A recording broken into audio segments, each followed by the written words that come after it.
Hey, you. I have a question for you. Do you feel like the movie industry is kind of falling off the cliff right now? At the time of recording this video, it is December 2024, and we are almost done with this year already. And I know this is going to shock all of you when I say this, but the world is going through some crazy times.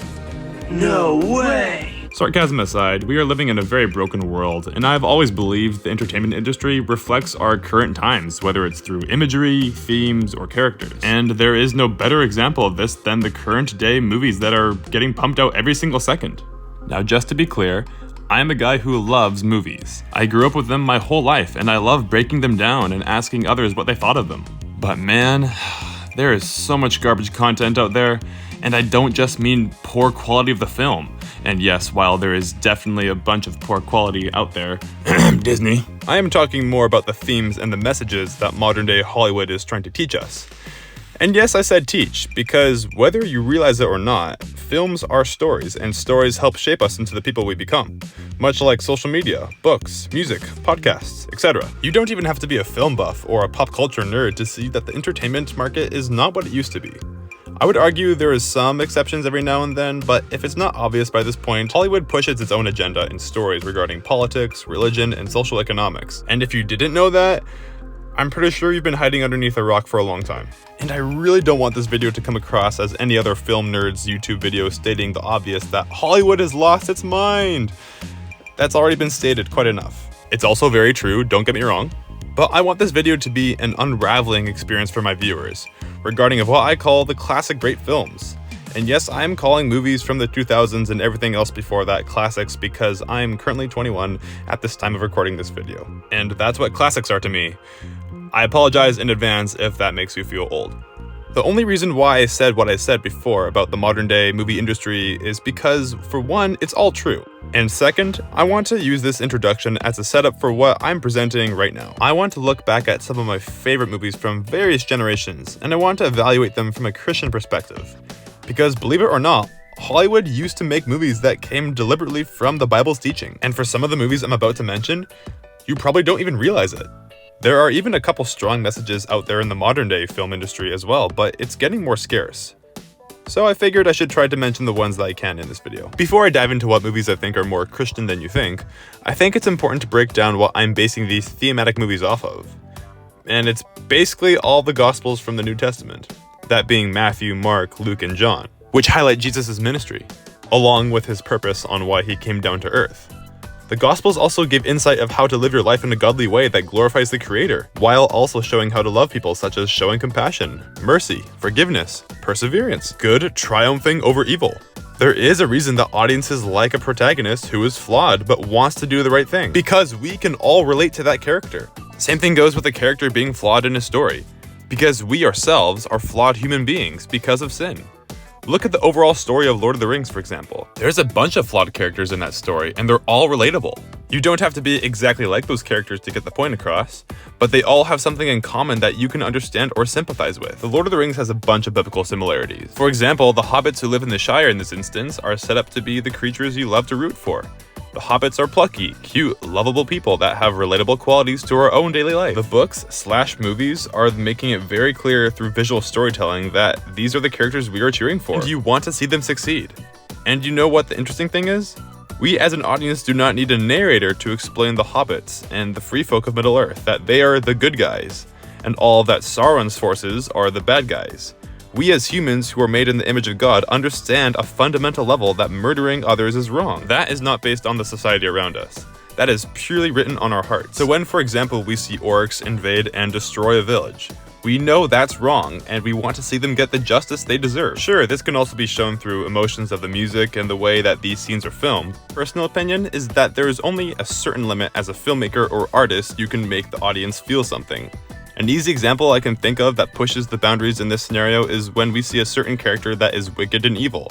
We shouldn't like them on a fundamental basis because of their personality and actions, but then all of a sudden the script of the movie is telling you that you are supposed to like this person now. Or the music swells into an emotional or heroic theme that does not match the visual of what we are seeing. You are pushing the audience's suspension of disbelief in this case. So then you might ask, what does Hollywood do? Well, I'll tell you what. They make their villains act more like heroes, or anti-heroes in this case. This certain character might try to make you laugh, from quippy dialogue, for example. Disney is very well known for doing this, taking their classic villains that our heroes have to overcome and turn them into people you want to root for all of a sudden, because the industry knows that it can't make money on characters that you hate. My point in saying this is that we as an audience can never get behind the motives of a true villain because that is not how God made us. And I believe once we see a story that properly represents truly good versus truly evil, with the good side winning in the end of course, that reveals God's glory. Because Jesus himself has won the battle over evil in this world. And so what does it mean to have the good guys win in this case? What does it mean to be good? Is it just a bunch of likable main leads that have cool fight scenes and then get the girl in the end? Not quite. I think it means more so to have love, joy, peace, patience, kindness, goodness, faithfulness, gentleness, and self-control. But we can't avoid our inner programming of how God our creator designed us. That's why at the end of the Two Towers, when Helm's Deep is finally rescued by Gandalf, we feel instant relief because we love to see evil destroyed. These are core elements of the Bible, and we as Christians can celebrate the fact that Jesus has vanquished evil on the cross. You can look even further into the morality argument beyond the simple example of good versus evil. While I still believe that's a compelling argument, you can dive into more media and fish out some compelling philosophy and what is inherently right or wrong. One of my favorite shows of all time is The Walking Dead, and something that I think is actually really interesting to analyze is the main characters. For those who don't know, The Walking Dead is a fictional show about a group of family and friends trying to survive a zombie apocalypse. And this is a very long show, to be clear, so there is a lot of story and plot that I won't be able to get through. But the main theme I want to bring up is the whole idea of survival. I think this is a very relevant topic because lots of people in the world we live in today also have the same mindset of just surviving. All we need to do is just eat, sleep, reproduce, and then die. And The Walking Dead challenges this mindset to the extreme. What if the world could not easily provide the resources that was once so accessible to you? And what if there was only a limited amount of these resources? What if others will do anything to get it before you could? Oh, also zombies are trying to eat you alive as well. But this show was so smart in the way it writes its characters and scenarios they go through. Every evil thing is put in the forefront because all good things are stripped away in this heightened world. You are out for yourself. It's survival of the fittest. If you take a look at the main character of the show, Rick Grimes, his main goal is to always protect his family and keep them safe. At the beginning of the early seasons, we see him not break a certain moral code, such as killing others to get his way. But many seasons later, he adapts too much in this harsh world. He starts taking out dangerous people even if they didn't make a direct threat on him or his family. Eventually, we see later on that Rick is no different than the evil dictators in the show like the Governor or Negan. It just makes you wonder from an evolutionary perspective, is this all we're here for? In this case, to climb the corporate ladder, or get a good job, succeeding and having good resources that are quick for your disposal. Is that really it? This is the mindset that mostly all the characters in the show have, besides Carl, I would say, who is Rick's son. The Walking Dead is basically asking these questions in a heightened scenario, where everything is on the table and the characters have to repeatedly put their lives on the line. But the question still remains the same. Is this all in life? Even though The Walking Dead is not a Christian show, quote unquote, it still tackles big questions that you can relate to in your own life. It brings me back to the book of Ecclesiastes, where King Solomon writes, "Meaningless, meaningless. Everything is meaningless without Christ." I believe there is also more Christian parallels in secular movies than we even realize. Even if it is not stating the exact words of the gospel message, you can still find Christian undertones in almost anything, even beyond the works of Tolkien or C.S. Lewis, who were also proclaimed men of faith. If you even look into the Marvel Cinematic Universe, we have superheroes. Heroes who are super by definition fight for what is right and protect those who cannot protect themselves, and do so without looking for rewards and care about justice. Sounds a lot like Jesus, huh? But my point in all of this I'm trying to make is that God who created the universe also put in our hearts what is objectively right and wrong. The reason why people create art about love, whether it's movies, music, or books, it's because he first loved us. So when we see Tony Stark, for example, at the end of Endgame sacrifice his life to save the universe, we cry and get emotional because we all have an instinct to love. It's an incredible tool for storytelling because sacrifice is the most ultimate form of love. John 15:13, "There's no greater love than to lay down one's life for one's friends."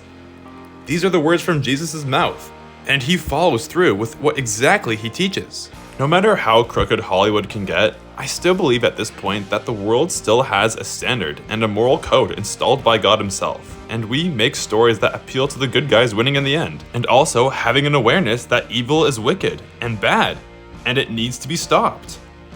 Now, whether Hollywood understands the difference between the two is a different topic, but to some extent, humans produce what their belief system is, and that belief should be Jesus. And I truly believe that the classics we all grew up with and love to this day are the ones that exemplify this one reason alone. So to my fellow viewers who are Christians out there, I encourage everyone to first of all, whenever you observe media, I want to say first, view with caution and discernment, and know what will make you stumble so you don't fall into sin. Because as good as some forms of entertainment can be, there can still be lots of junk that's hard to get out of the mind. And second, if you do partake in pop culture media, then look through the parallels of what links back to God and his ways. I'm telling you, it gives a whole new perspective on watching movies. It can be a really fun thing to do with your kids if you happen to be a parent. Look for the jewels of how it connects with Jesus and his love for you, or do the opposite in a godly way, where you try to notice the bad things that characters do, whether it's intentional by the creators or not, and learn from them, so you don't make the same mistakes. This is why I love shows like VeggieTales. The message matters the most to the creators, and the work in the end product itself is able to still be appreciated just as fun entertainment. But it's fun entertainment with a point. And I think that's what every piece of media should be like. Anyway guys, hope you enjoyed this video. Let me know your thoughts on this one. I'm really curious what you guys have to say in the comments. Do you agree or disagree with my thoughts? Let me know down below. I'm really curious. Also, I apologize in advance for my Larry Boy and Fit from Outer Space review. It's been ready for a while now, and you might have seen that it has also been blocked, as of now. NBC Universal is super picky with me of what content I can use with their fair use argument, so that's taking a while to figure out, but hang in there, it's coming soon. And on that note, I'll see you all next time.